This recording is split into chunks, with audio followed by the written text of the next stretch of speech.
Hermanitos, es un placer estar aquí. Quiero decirles a todos buenos días y que Dios permita que estos minutos que tenemos para estudiar la palabra sean en verdad una bendición en nuestras vidas. Como bien decía Miguel Ángel, el tema de hoy se llama El yo, nuestro mayor enemigo. Y él se adelantó un poquito, pero lo que decía era cierto. Nosotros muchas veces nos enfrascamos pensando que nuestro mayor enemigo es el Vaticano o la marca de la bestia, y es cierto que esas cosas están ahí, tenemos que abrir los ojos ante ellas, pero el mayor problema y nuestro mayor enemigo somos nosotros mismos, y hoy vamos a ver por qué. Cuando abrimos la palabra en el profeta Joel, en el Antiguo Testamento, podemos leer lo siguiente: tocad trompeta en Sión y dad alarma en mi santo monte. Tiemblen todos los moradores de la tierra, porque viene el día de Jehová, porque está cercano. ¿No decimos amén? Es lo que estamos esperando, ¿no? Y viene el día, y viene pronto. Pero ese día a nosotros no nos puede coger de cualquier manera. De nada vale que venga el día y nosotros no estemos preparados para que ese sea un día de victoria en nuestras vidas. Fíjense que la Biblia está llena de hermosas verdades. Hay historias para todos. Sin embargo, teniendo en cuenta que ese día grande está por venir, este es el deseo de nuestro Señor para nosotros y nos lo dice a través de la pluma inspirada. Son muchas las preciosas verdades que contiene la palabra de Dios, pero es la verdad presente lo que el rebaño necesita. Yo les pregunto, ¿qué cosa es la verdad presente? ¿Qué cosa es? ¿Alguien me lo puede decir? ¿Qué cosa es la verdad presente? No tengan miedo. ¿Qué cosa es la verdad presente? Efectivamente, gracias pastor, que a quien sacó la cara por la congregación. La verdad presente no es más que la verdad para un momento concreto de la historia de la humanidad. Si nosotros estamos viviendo en los momentos previos a la venida de nuestro Señor Jesucristo, la verdad presente para nosotros es aquella que nos va a ayudar a estar preparada para esa venida. Y el Señor lo que quiere es que nosotros conozcamos esas verdades porque son esenciales para nuestra salvación. Nos sigue diciendo la pluma inspirada: el Señor quiere que sus siervos prediquen hoy las antiguas doctrinas del Evangelio. ¿Saben por qué? Porque aunque los tiempos pasen y aunque estamos en una sociedad moderna, Cristo y Dios son los mismos, ellos nos cambian. Y el Evangelio que se nos dejó dicho hace muchísimos años, escrito en papiro cuando aquello, pues todavía siguen estando vigentes en la actualidad. ¿Cuáles son las doctrinas antiguas del Evangelio? Pues estas: el dolor por el pecado, el arrepentimiento y la confesión. Necesitamos sermones de estilo antiguo, costumbres de estilo antiguo, padres y madres de Israel como los de antes, pero que posean la ternura de Jesucristo. ¿Y por qué necesitamos nosotros que esos padres y madres que van a predicar la verdad tengan la ternura de Jesucristo en sus corazones?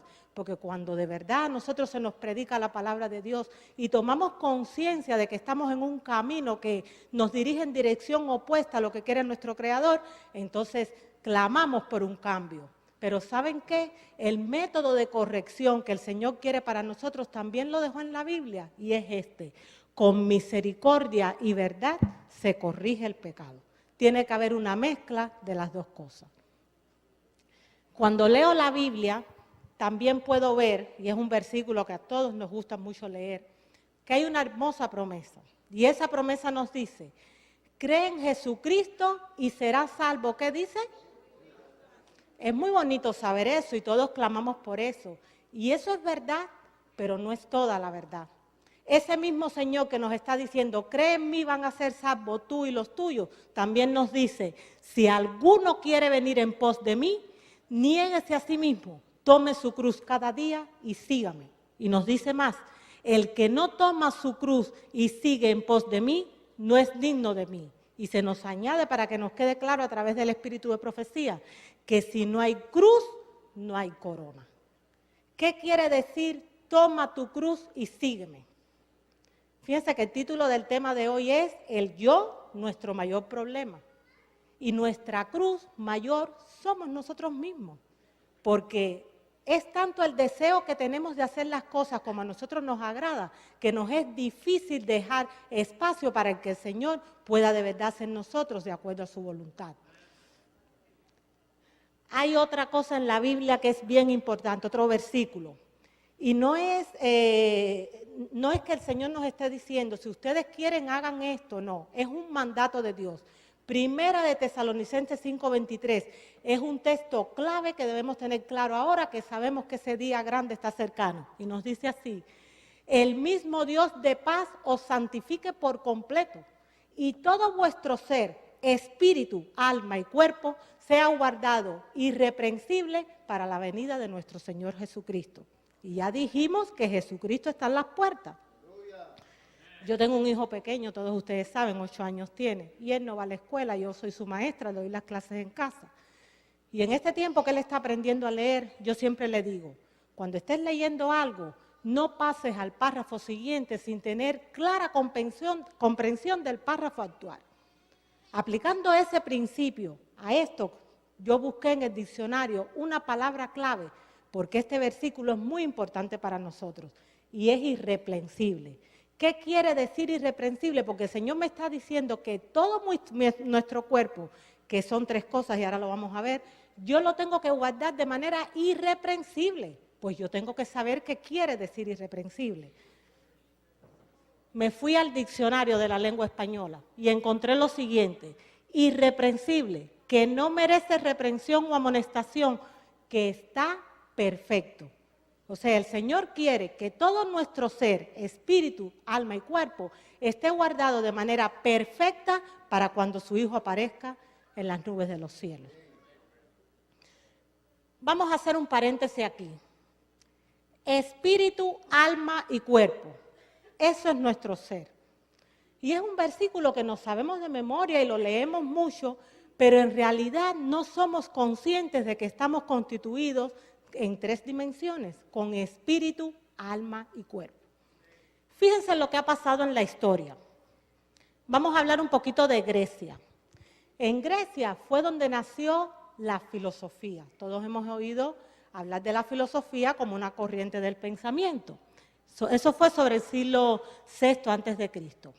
La filosofía encuentra su sustento en el raciocinio de los hombres, a diferencia del cristianismo que se basa en la palabra de Dios. Por lo tanto, la filosofía y el cristianismo están diametralmente opuestos. Fíjense, las ciencias humanistas nacidas de la antigua Grecia, lejos de creer que nosotros somos un ser tripartito con espíritu, alma y cuerpo, ellos decían que somos un ser dual, con alma y cuerpo. Y por aquellos entonces se levantaron grandes pensadores, como fue el caso de Platón, que creía, entre otras cosas, en la inmortalidad del alma, y Platón llegó a decir que lejos de ser nuestro cuerpo el templo del Espíritu Santo, en realidad era una cárcel para que el alma se desarrollara y un estorbo para ella. Ahora nosotros decimos, Platón estaba mal, o sea, porque esos conceptos sabemos que no son correctos. Y pensamos que esos conceptos quedan muy lejos de nuestra vida actual, pero la realidad es que no. El apóstol Pablo tenía temor de que las ideas de Platón fueran a permear el pensamiento cristiano, y de hecho lo hicieron. Y me he detenido en este punto por lo siguiente. A nosotros como pueblo de Dios nos ha sido dado un mensaje importantísimo, que es nuestra razón de ser, que es la predicación del mensaje de los 3 ángeles, que está en Apocalipsis. Ese mensaje es tan importante porque es la última amonestación para un mundo que no sabe que Cristo viene pronto. La base o la raíz de ese mensaje es la reforma pro salud.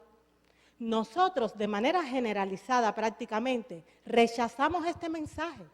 Pensamos que es un mensaje extremista, un mensaje que lo único que hace es decirme no hagas esto y no hagas aquello, pero eso es un error, porque todo lo que viene de Dios es para nuestra bendición.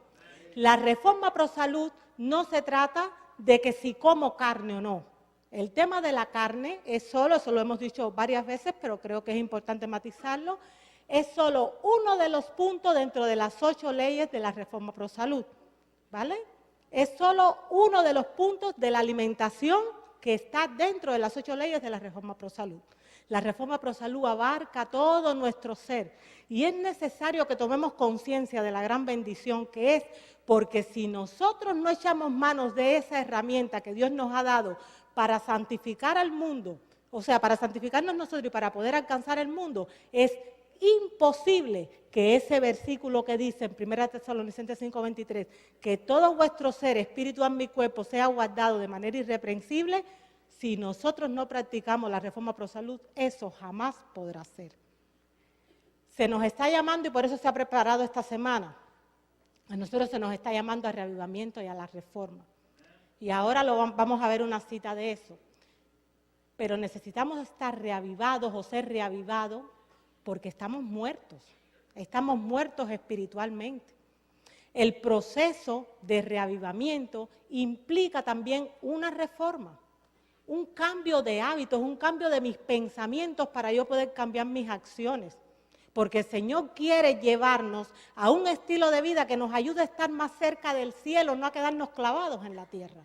Por lo tanto, yo tengo que pensar que si estamos esperando entrar a la tierra nueva, yo no voy a poder nunca entrar a la nueva Jerusalén o al Edén, al nuevo Edén, haciendo las mismas cosas que me sacaron de él.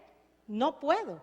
El Señor quiere un cambio total en nuestro estilo de vida para podernos realmente acercar a Él. Fíjense lo que nos dicen aquí, qué cita tan importante. ¿Qué es lo único que siempre se dice que nos vamos a llevar a la tierra nueva? El carácter. Miren lo que dice con respecto al carácter. El cuerpo es el único medio por el cual la mente y el alma se desarrollan para la edificación del carácter. De ahí que el adversario de las almas encamine sus tentaciones al debilitamiento y a la degradación de las facultades físicas. Su éxito en esto envuelve la sujeción al mal de todo nuestro ser, a menos que estén bajo el dominio de un poder superior, las propensiones de nuestra naturaleza física acarrearán ciertamente ruina y muerte. Y nos sigue diciendo, es imposible. Antes de leer la cita les voy a preguntar, ¿qué quiere decir imposible? Que no se puede, que jamás se va a lograr, ¿vale?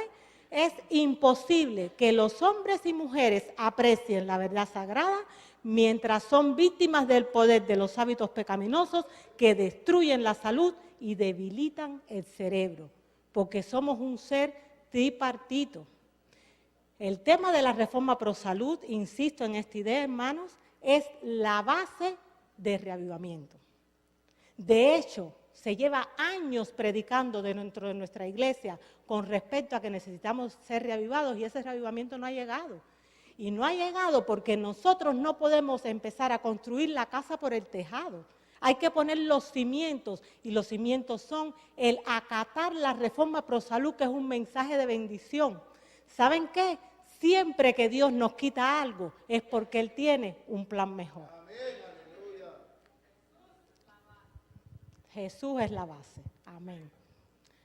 Nos dice en 2 Corintios 11:3, nos dice el apóstol Pablo, lo que yo le comenté hace un ratito, él tenía miedo de que fueran a permear en nosotros todas esas ideas que venían de Platón y estos grandes filósofos. Él dijo, pero temo que como la serpiente con su astucia engañó a Eva, nuestros sentidos sean de alguna manera extraviados de la sincera fidelidad a Cristo. Acudimos una vez más al espíritu de profecía. ¿Y saben por qué yo utilizo tantas las citas del espíritu de profecía? Porque el Señor me ha dicho que Él no va a hacer nada sin antes revelarle sus secretos a sus siervos los profetas. Y para el tiempo del fin, Él levantó una profeta, una mujer que con solo 2 años y medio de educación primaria fue capaz de escribir más de 100,000 páginas llenas de la inspiración del cielo. Hay ahí consejos de todo tipo. No hay dudas de que Elena G. de White fue un tremendo instrumento de Dios. Y en sus libros ella nos dice lo siguiente, la restauración del cuerpo prepara el camino para la restauración del alma. Y yo no sé ustedes, pero yo necesito restaurar mi alma, porque en la condición en la que las tengo, yo sé que no voy a poderme encontrar con mi Creador. Por lo tanto, yo tengo que acudir a este mensaje que es la Reforma Pro Salud para que me ayude a restaurar mi cuerpo en la mejor medida posible, para yo poder tener un cerebro que esté en mejores condiciones para poder entender la palabra de Dios. Nos sigue diciendo, a fin de estar listo para la traslación, los hijos de Dios deben conocerse a sí mismos, deben tener una comprensión de su propia estructura física. Y de hecho, esto es una idea que también hemos comentado, el Señor quiere que nosotros seamos personas instruidas, que conozcamos de todo, que crezcamos no solo espiritualmente, sino académicamente o culturalmente. Es importante saber matemáticas, es importante saber ciencia, física, pero lo más importante es conocer nuestra estructura física. ¿Saben por qué? Porque nosotros somos templo del Espíritu Santo y si nosotros no sabemos cómo cuidar este estuche que Dios dio para morar en nosotros, no vamos a poder estar en armonía con lo que el Señor quiere para nosotros. Hace un momento comentaba que íbamos a leer una cita sobre el reavivamiento y la reforma y ¿saben qué? Doy gracias a Dios de que aunque a veces pensamos que la iglesia está por caer, en realidad no caerán, porque la iglesia es de Dios y Dios está al mando de ella. Fíjense que para estos tiempos ha levantado un hombre no solo valiente, sino inteligente, un hombre que ha sido capaz de estudiar la Biblia y rodearla de los libros del Espíritu de Profecía y también estudiarlo, y es nuestro presidente, el pastor Ted Wilson.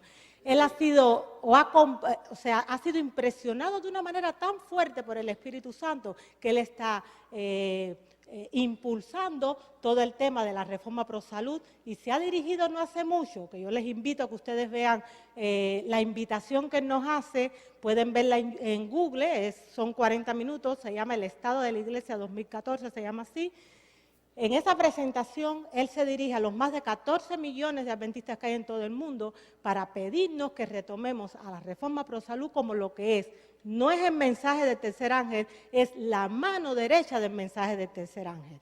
Y fíjese, ahí también él nos hace un llamado a la reforma y al reavivamiento, pero nosotros tenemos que tener claro qué cosa es reavivamiento, qué cosa es reforma y de qué manera se puede lograr. Nos dice en esta cita, debe realizarse un reavivamiento y una reforma bajo la administración del Espíritu Santo. O sea, no es bajo la administración de los hombres, sino bajo la administración del Espíritu Santo. Reavivamiento y reforma son dos cosas diferentes. Reavivamiento significa una renovación de la vida espiritual, una vivificación de las facultades de la muerte y del cuerpo, una resurrección de la muerte espiritual. Porque únicamente necesita ser reavivado aquello que está muerto. Y lamentablemente el mundo cristiano casi de manera generalizada en estos momentos está muerto. El Señor nos está llamando porque de esta forma no vamos a estar preparados para encontrarnos con el Salvador. Reforma significa una reorganización, un cambio de ideas y teorías, hábitos y prácticas. Hace un momento comentábamos que nos gusta mucho esa cita que nos afirma, esa bella promesa de que debemos creer en Jesucristo y nosotros y nuestras familias seremos salvos. Y una vez más le digo, eso es verdad, pero no es toda la verdad. Fíjese también lo que nos dice la Biblia. Cuando Él se manifieste, refiriéndose a Jesús en la segunda venida, seremos semejantes a Él. Y de hecho, nosotros nos llamamos cristianos porque se supone que somos como Cristo. Por lo tanto, de Cristo tenemos que tener no solo el nombre, sino también su carácter.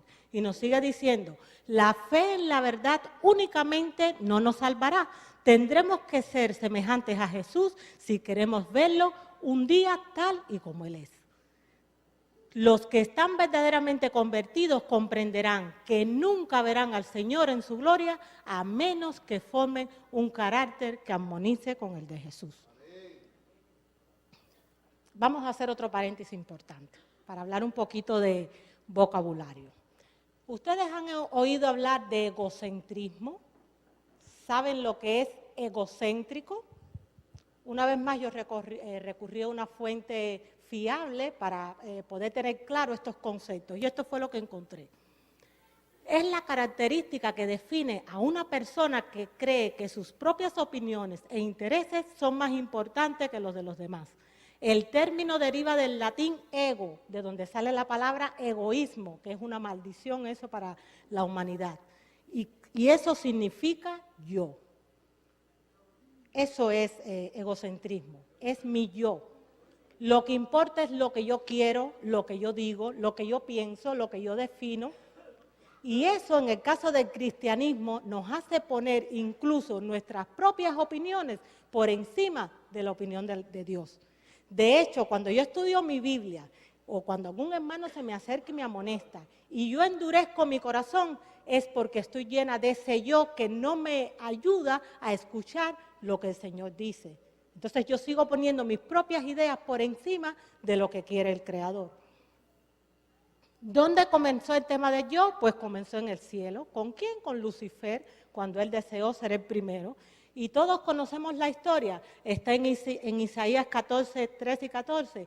Él, que era un ángel exaltado, no se conformó con lo que se le había dado, sino que él dijo, yo quiero subir al trono de Dios y ser semejante al Altísimo. Entonces, el yo, el egoísmo, el ego, tiene su base en Lucifer. Eso no es un atributo del reino de los cielos, eso no es un atributo de Dios. Estas citas son importantísimas que las memoricemos, que las estudiemos, que reflexionemos en ellas. La idolatría del yo es la fuente de todo pecado. La Biblia nos define qué cosa es pecado. ¿Qué cosa es pecado? Y además de transgresión de la ley, ¿qué más dice el pecado? Sí, por supuesto, es alejarnos de Dios, pero la Biblia también dice, todo el que sabe hacer lo bueno y no lo hace, le cuenta por pecado. Eso también es pecado, ¿verdad? Nuestro gran conflicto lo tenemos con nuestro yo no consagrado. Es ese yo no consagrado el que me lleva a buscar millones de excusas para hacer lo que no tiene justificación. Yo les digo, creo que no hay una persona en este mundo que no haya de alguna manera experimentado ese yo. Yo la primera, o sea, a mí me ha costado un montón hacer algunos cambios de cosas que eran un poco ídolos en mi vida, pero comprendí que solo el Señor conoce el fin desde el principio, que solo Él conoce qué es lo mejor para mí. Entonces comprendí que tarde o temprano mi yo me lleva al camino que lleva al pecado. ¿Cuál es el camino del pecado? ¿Cuál es el fin del pecado? Es la muerte. Y yo no sé ustedes, pero yo no quiero morir. Entonces me pareció que era una idea absurda seguir enfrascada haciendo las cosas como yo quiero, utilizando o echando mano del egocentrismo, poniendo mis propias ideas por encima de lo que ya ha dicho el Señor. Entonces decidí cambiar el rumbo de mi vida y créanme que desde que lo he hecho me ha ido mucho mejor. Y nos dice además aquí, el problema más difícil es crucificar el yo. Fíjense, lo más difícil que podemos nosotros tener que enfrentar es crucificar ese yo. ¿Por qué es tan peligroso el tema del yo? Porque en realidad lo es. Si hemos dicho que el tema del yo, del egocentrismo, del egoísmo, nació en Lucifer y todos sabemos cómo Lucifer está en estos momentos, que ni siquiera se llama Lucifer, ahora se llama Satanás, pues está claro que el fin de ese yo no es bueno, ¿vale? ¿Por qué es tan peligroso? Nos responde el espíritu de profecía. Y ustedes perdonen que yo le haya traído el tema, yo siempre digo que yo no soy predicadora, yo lo que hago dentro de la iglesia es enseñar.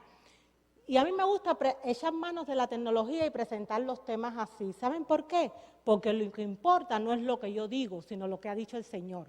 Así, de esta manera ustedes tienen la opción de tomar nota y ir después a hacer, como dijo Pablo, que hacían los de Berea. ¿Cómo hacían los de Berea? Ellos iban después a su casa y escudriñaban a ver si lo que se les había enseñado en la sinagoga era correcto. Pues esto facilita esa labor para todos nosotros. ¿Por qué es tan peligroso el tema del yo?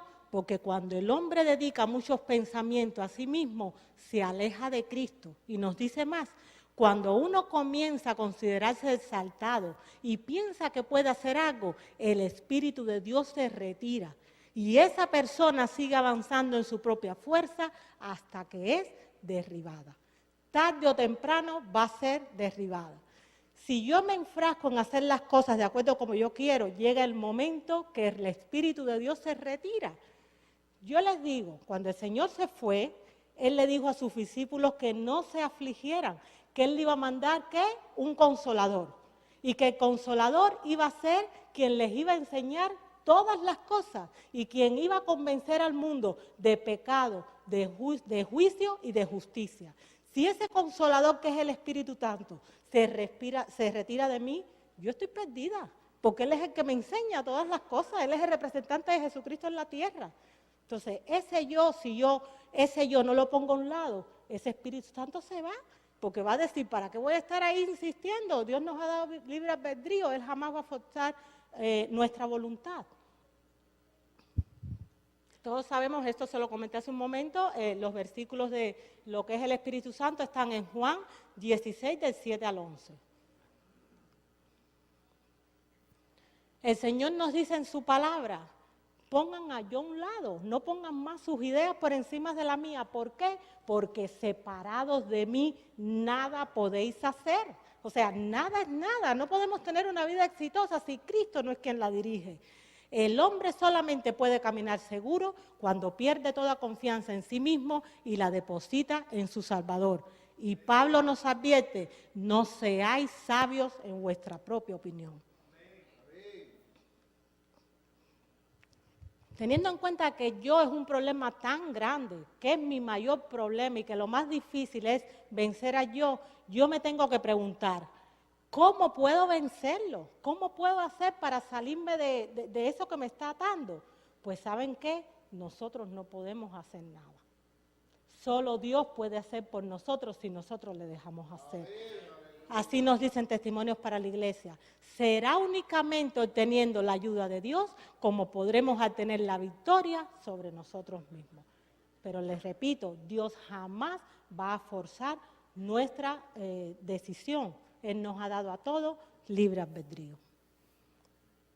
El Señor nos dice en su palabra que nosotros tenemos que ser como Él es.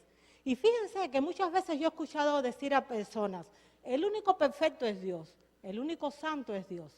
Pero miren lo que nos dice la Biblia, sed santos porque yo soy santo. Sed pues vosotros perfectos como vuestro Padre que está en los cielos es perfecto. Fíjense que no nos está diciendo, por favor, hijitos míos, sean perfectos. No, eso tiene tono de mandato. Es un mandato que Él nos dice así, porque sus verdaderos hijos cumplen con su voluntad. Ahora, tenemos un problema. Dios hará perfecto solo a los que mueran al yo. Entonces, Dios nos puede hacer perfectos si nosotros permitimos que Él nos haga perfectos. ¿Y saben qué? Nosotros podemos ser perfectos en nuestra esfera, así como Él lo es en la suya. Los que están dispuestos a decir esto pueden exclamar, ya no vivo yo, mas vive Cristo en mí. Qué lindo eso. Y al final, cuando nosotros decimos o decidimos que el yo muera, la paz de Cristo es la recompensa, porque cuando el yo muera, la paz de Cristo tomará posesión del alma. Y no hay nada como la paz de Cristo. Él nos dice en la Biblia que Él nos va a dar su paz que sobrepasa todo entendimiento. No es la paz como la entienden los hombres, sobrepasa todo entendimiento. Pablo sabía que el tema del yo era bien difícil. Yo creo que sus epístolas son las que más claro lo dejan. Y este pasaje creo que todos lo conocemos, la parte de abajo no se ve lamentablemente, pero él nos comenta que él no sabía qué le estaba pasando, que él quería cumplir con la voluntad de Dios, pero en realidad con la mente servía que con su carne servía al pecado y con la mente servía a Dios. ¿Por qué? Porque hay un conflicto, hay dos tendencias encontradas constantemente dentro de nosotros.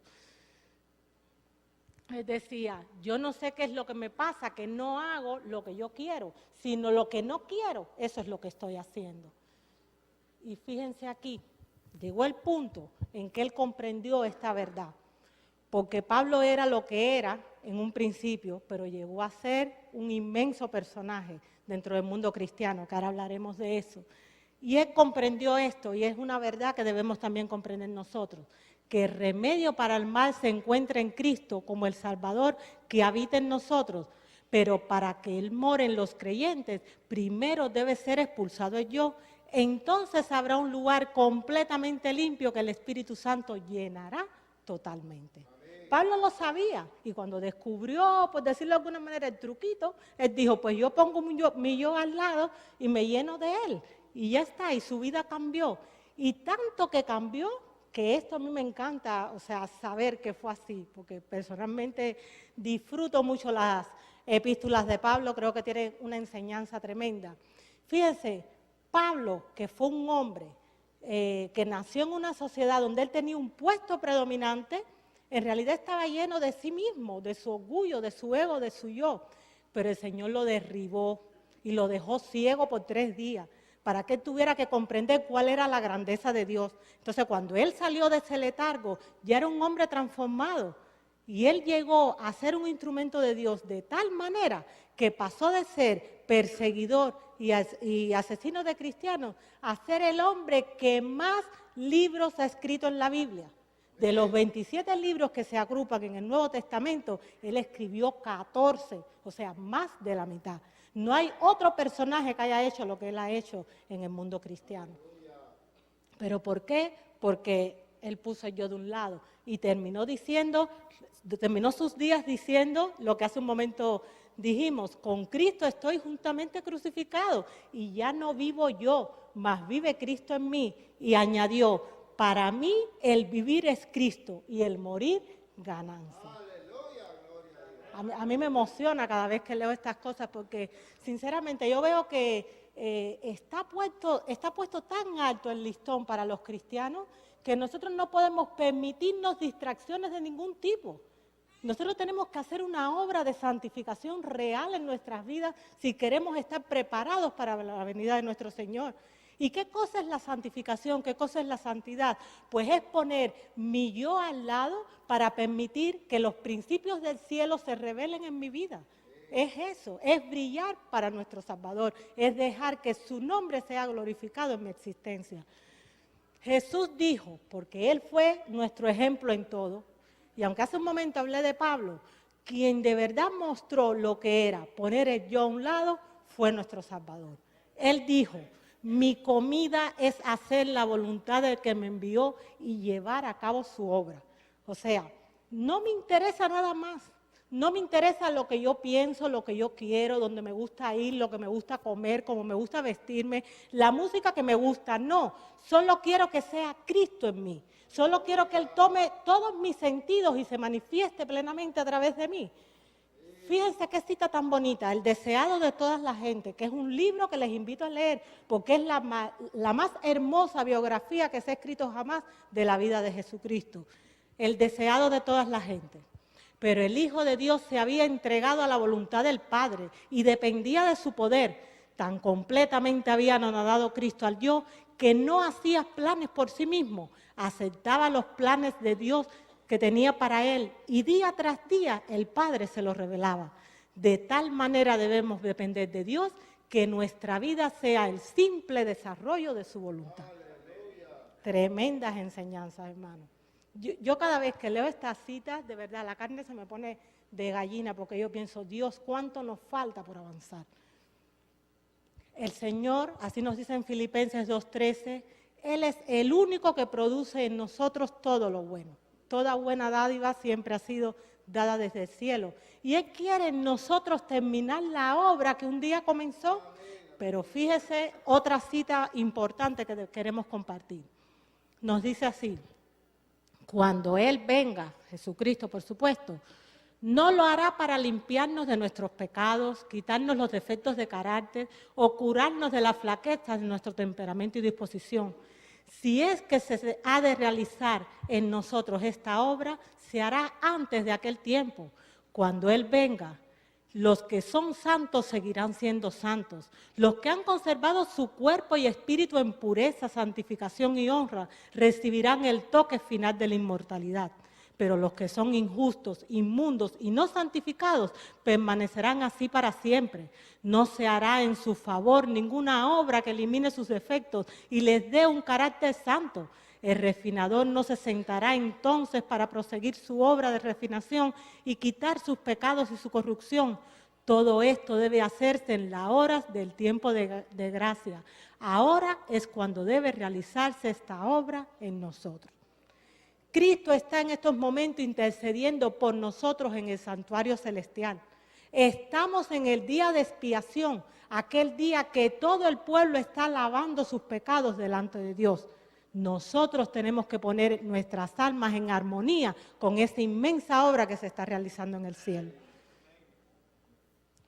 Y fíjense que no se trata, hace un momento lo hablamos en la escuela sabática, no se trata de poner parche, no se trata de decir, bueno, yo voy a ser un cristiano quitando de mi vida esta parte que estaba mal y poniendo esta parte buena. No fue eso lo que él le dijo a Nicodemo. A Nicodemo él le dijo, tú tienes que morirte y volver a nacer. Morirte en todos los sentidos y volver a nacer, porque solo muriendo con Cristo podremos resucitar con Cristo.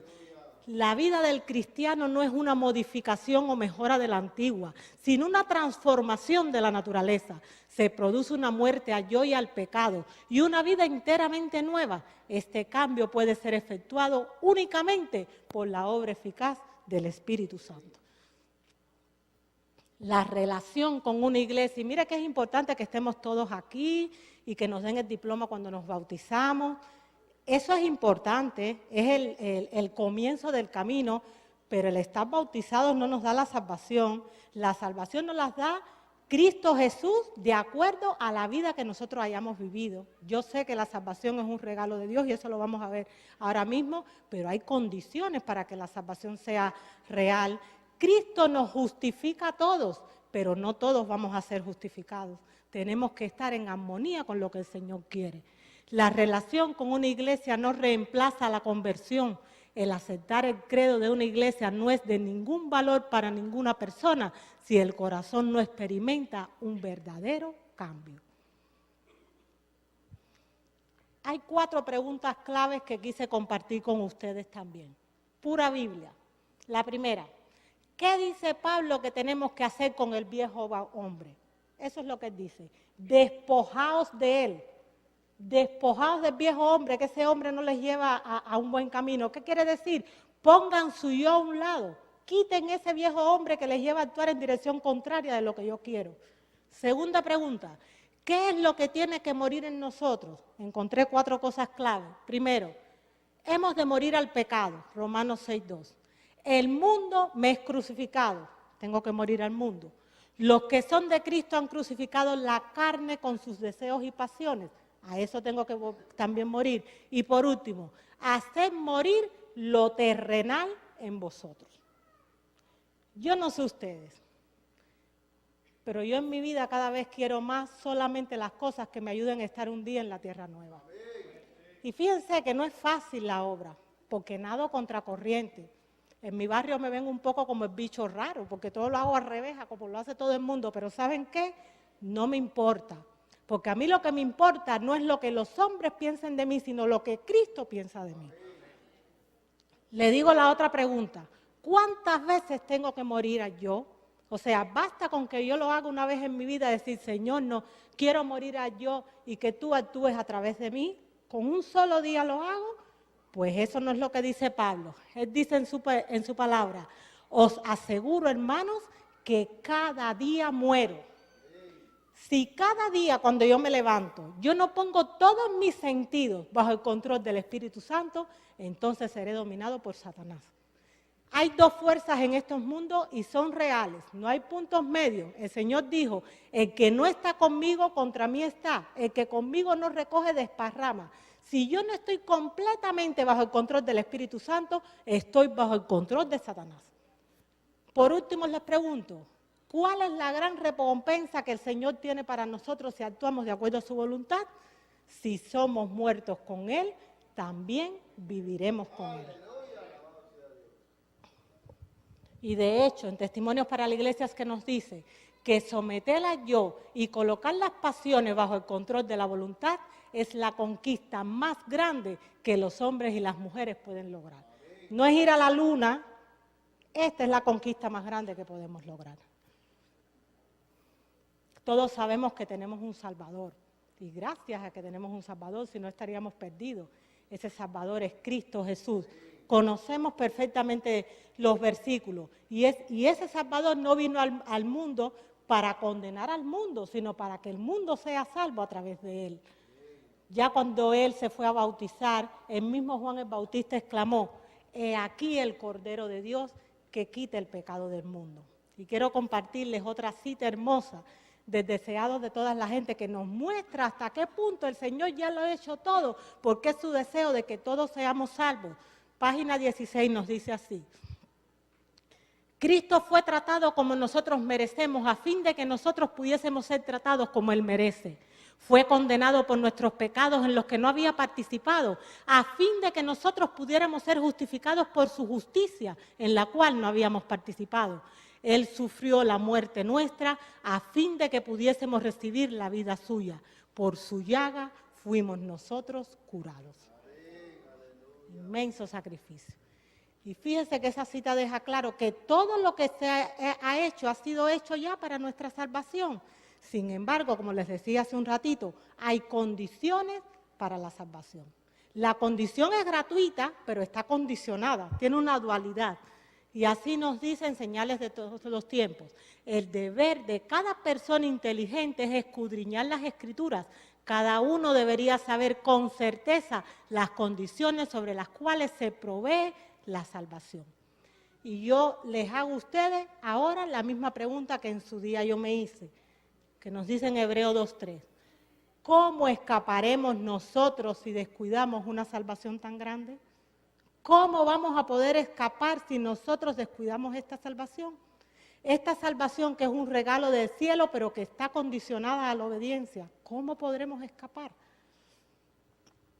Hace un momento se lo decía, tenemos que plantearnos, ¿vamos o no vamos de vuelta al jardín del Edén? Si la respuesta es sí, tenemos que pensar que jamás entraremos en el jardín del Edén haciendo las mismas cosas que sacaron a nuestros primeros padres del Edén, porque eso es una incongruencia. Si no, Cristo no hubiera tenido que morir por nosotros. El Señor nos dice en su palabra, y fíjese que esto nos lo dice a través del salmista David: Dios, Dios, danos tu salvación, concédenos tu victoria. Así quedó escrito el clamor que David le hacía al Señor.